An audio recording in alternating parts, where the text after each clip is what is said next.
Hi, this is Mary Egbert from Kamaj Handspun Yarn, and today I'm going to show you how to dye roving, or top, wool top actually. Esther would like that. Okay, so first of all I'm going to show you how to set up your work surface. I'm outside because I'm kind of messy with dyes, and I have an old kitchen table. And the first thing I'm going to do is I'm going to cover the top of the table with newspaper because some of the dye may leak through and it'll just soak it up. But I just threw it over the grass, and then if it leaks on the grass, it doesn't do anything to it. But if you're going to do it over cement, be careful or you're going to have some tie-dye cement. And your hubby wouldn't like it. Alright, so we use this little nifty wrap master, and I know I've showed you this before. It holds saran wrap, and it's so simple to pull a saran wrap over a large surface, because a lot of times I'll see people trying to use the box, and they have a hard time keeping it straight. So I set this over to the end, and I'm just going to bring it down. And you want it to overlap the edges about a couple inches, because you're going to bring that up, and all you do is snap it off. Okay, and then I'm going to make another pass with the saran wrap, and I'm overlapping the middle now about maybe 4 inches. I'm going to overlap the end a little bit and snap. And this thing is so easy. It'll make your life so much easier. Okay, so I have the newspaper and the saran wrap, and now I'm going to show you how to put the roving on your work surface and how to tie it up, getting it ready to put in your water to pre-soak for dyeing. Okay, so I have about maybe 3.5 ounces of wool top, and this is dry, so we're going to start with it dry. And I'm going to place one end at one end of the table, and then I'm going to zigzag it across the table, having the fold at this side. Try to make them even. This makes it a little bit neater that way. Okay, I'm just zigzagging it.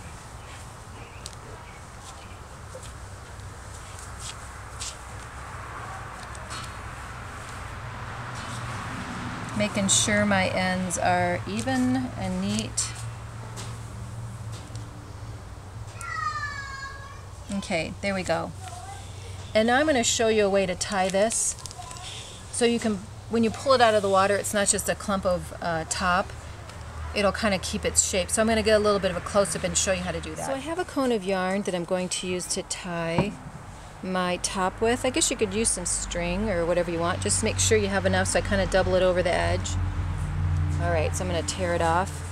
And then we're going to do like a figure 8, just like you would do on your yarn when you're done tying it up. Okay, then we're going to go through the next one. Okay, and I come through here. You're kind of just zigzagging it through.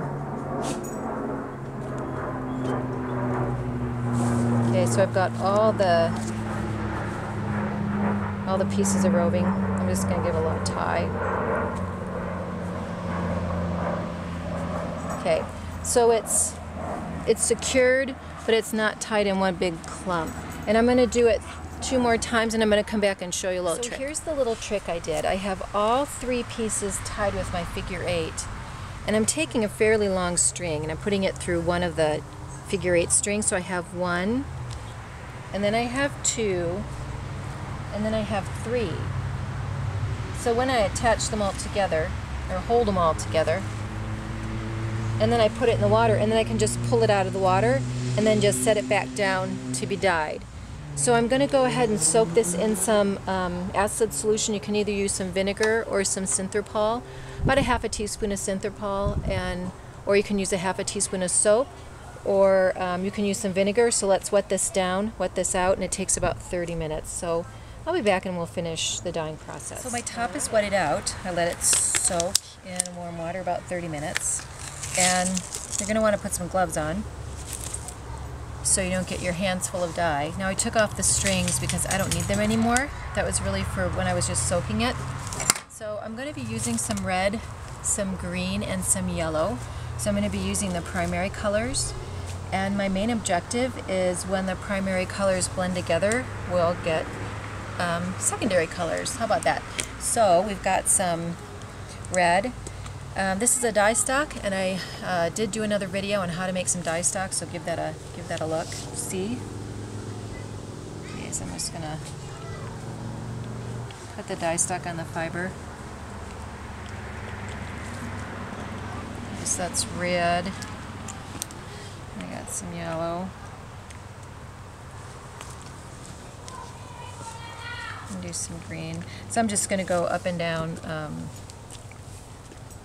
the top with these colors. And if I don't get them on myself, oh my gosh. That'd be cute, a tie-dye skirt, huh? Oh goodness, I am one messy dyer, that's for sure.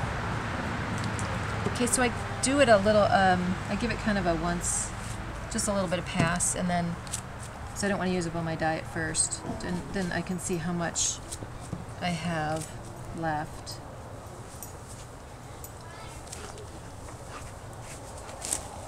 Okay, so I have quite a bit of yellow, so I'm going to try to really saturate this with some yellow.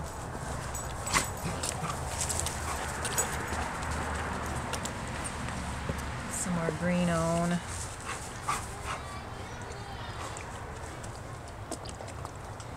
You know, and if there's some little white spots, it's okay.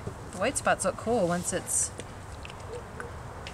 all steamed and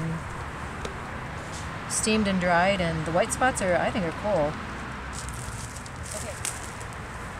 Okay, now I'm going to go ahead and kind of fold it into the middle, get that sealed. Okay, I got my edges, I'm going to roll them up. So I'm just going to roll this up like a jelly roll, and then we're going to steam it for about a half hour, I think. And then after you're done steaming it, you want to let it cool. It's really important just to let it cool in the plastic. Make sure and roll up this end as well. So just let it cool, and then once it's cool, open it up, rinse it out, let it dry. Okay, so we have our little jelly roll. It's kind of cute so far. And then once you steam it, I think all the colors will blend and you won't have that white. All right, so once it's done steaming, then I'll show you the end result. So I steamed the top for a half hour. I let it cool in the plastic. I opened it up and I put it on my skirting table to dry. And this is how it looks.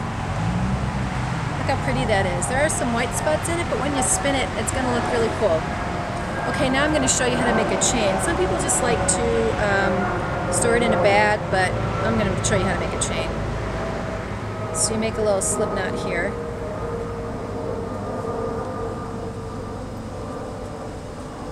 Okay, so I have a little slip knot, and I'm going to take the long end and just pull it through the knot.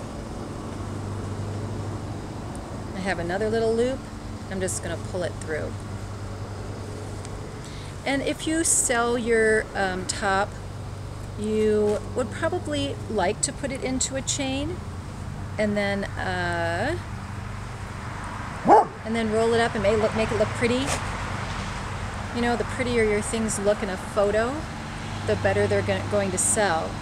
So make sure you take nice photographs, and you set up your yarn or your top or your roving or whatever you're selling. Put it in a pretty little package or a pretty little pose, and you'll sell stuff a lot quicker if it looks pretty. Okay, so there's your chain, and then I'm just going to roll it up.